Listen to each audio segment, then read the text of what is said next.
цифра.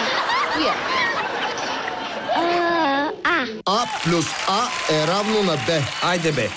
От тук отиваме в Кой е по-най по BTV, за да изпитаме друго дете дали знае какво работи баба му. Каква е нейната професия?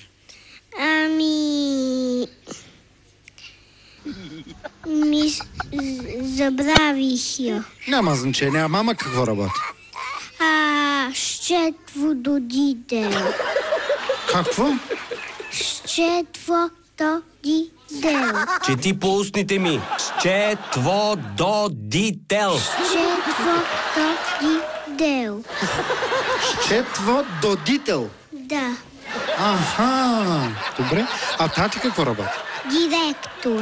На какво е директор? Абе, не е толкова важно. Важното е, че е директор. А какво правят директорите? Карат се. Тати се кара. На кого?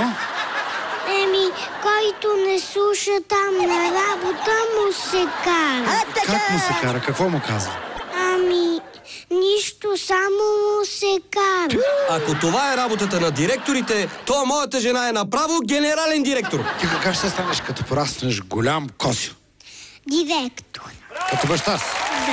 И какво ще правиш ти, като станеш директор?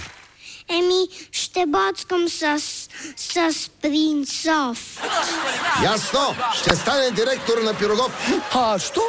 Щото така искам. Кого ще боцкаш с принцовки? Който не слуша, ще го боцкам.